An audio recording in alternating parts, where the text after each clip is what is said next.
Previously on Baywatch Nights, Mitch discovered that the world is secretly run by the Knights Templar, a devious organization that will stop at nothing to keep control and grow more and more powerful. But Mitch is jaded, weary. Why should any of this matter when he is burdened with the knowledge that a fiery apocalypse is merely 2 years away? And without the love of his frog hybrid girlfriend who exploded, he finds nothing in this world worth saving. Anyway, are Mitch and Captain No Fun together now? So cute! Huh? Don't you worry, Neely. You'll have your chance later. I like turtles! Oh shush, silly boy. I'm gathering up blackmail in case I need to sue the department again. As of this episode, Mitch and Samantha are together. It only took Mitch, 3 episodes to get over Stephanie's death.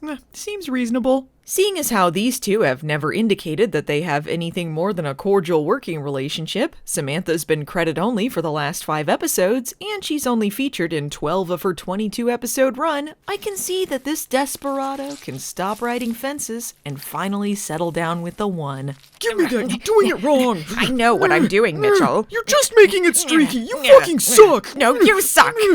They reused this shot of Mitch telling Captain No Fun to back off 3 times in 30 seconds. I can only conclude that a seagull took a dookie on the lens, so the Baywatch crew was just gonna have to use what they were given. For the most part, they kind of act like they hate each other while washing this car, except for when Mitch starts feeling her up, and at that point, you'd better hope they're in a relationship.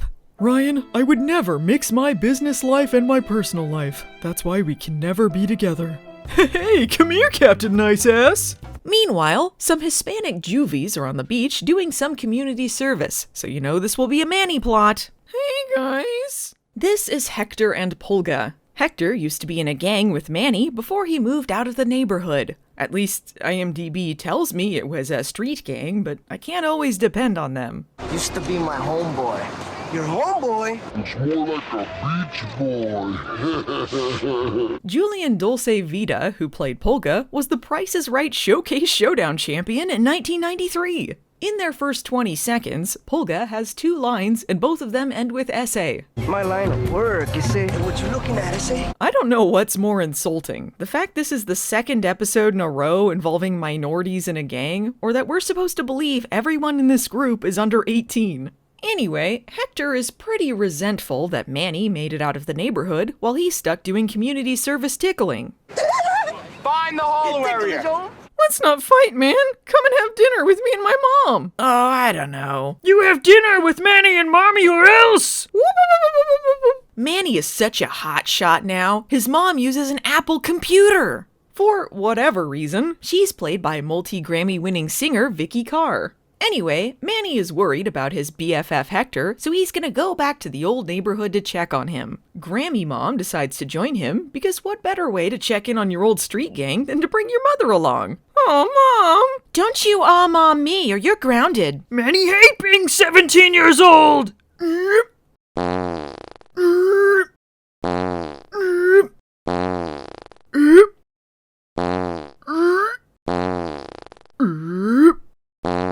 You and Mitch are having an affair, aren't you? Okay, well, Mitch isn't married to anything but his lifeguard/PI/monster hunter job, so I can only assume this means that Samantha has a husband, and we've just opened up a whole new can of worms. The moment you want that husband gone, just say the word. Don't worry, I'll make sure all of his parts go to use. I'm all about reducing waste. Well, well, well, if it isn't the return of the old favorite, the fireplace sex scene. Huh? Despite the fact they've been reenacting the ghost pottery scene as they work out, and Mitch was touching her ass in public, he just can't seem to fathom how anyone could have guessed they were totally cheating on Samantha's previously unmentioned husband. We've been so stealthy about it! Stop that funny business right now! Baywatch only got better and better with every passing season. With Stephanie, they had a years-long will they or won't they story culminating in a tragic loss as Stephanie struggles to tell Mitch she loves him. With her replacement, they go, fuck it. We're not doing any build-up or any of that stupid shit. Let's just have this storyline hit you like a train. Not only are these two seeing each other, but apparently they're in love. This is typical of Mitch, Hobie's new mom is whoever is in my eyesight Buchanan, but I kinda find it hard to believe that Samantha is already at this stage. Speaking of Hobie, he's with his mother. When does he get back from Gale's? I tire of this Hobie speak. I sleep now. We never had sex on the show. You show me one show where we got people going to bed together or something that really intimates like what they do on Dallas or what they do on Nashville. No, sir. They set up this whole scene to throw Neely off their trail, but then Mitch just tells Cody about it anyway. Apparently, they started going out 2 weeks ago. They ventured over to Venice after hearing some reports about pickpocketing. Not sure why they thought lifeguards were in charge of that, but they hunted this pickpocket down like an animal. They tackled him into a fortune teller booth, a crystal ball bounced off of Mitch's rock-hard abs, and thus, love blossomed between them. Also, a tarot card about love fell on them, and Mitch implies that they had sex that night. We never had sex on the show. I wish I was making any of this up, but this is literally the story the episode presents. All-consuming love. It's in the cards. Mostly, I'm just confused as to why Mitch tells Cody so many irrelevant details, like the crystal ball hitting him, or why a staunch skeptic such as Mitch would give a shit about what a tarot card said. Also, while they were staring at each other, that pickpocket was getting away, so really, all they accomplished here was ruining a fortune teller's business. I know what you mean, Mitch. I once got an Uno card that said wild, and I took that as a sign that I need to let loose. I can't wait for the apocalypse to come and kill you. What? But Samantha is scared and confused. She loves Mitch, but she's afraid they might get hurt. No, listen, Samantha. I'm willing to put down a fruit tart for you. If it were a steak, it would be a different story. But the point is, I'm setting aside a dessert for your love. Don't throw it all away just because we work together. I think dating your colleague is totally fine, unless that colleague is a fellow PI in a failed spin-off show. We've been dating 1 episode. I don't think we need any further proof that we were meant to be. Oh, Mitch, we'll be together forever. Hi, guys. I brought my mom. She said Hector could come over for some cookies and milk. I said Hector ain't going nowhere with you, puta. I can say that on TV because no one who can speak Spanish is going to be watching Baywatch. Not with the dialogue on, anyway.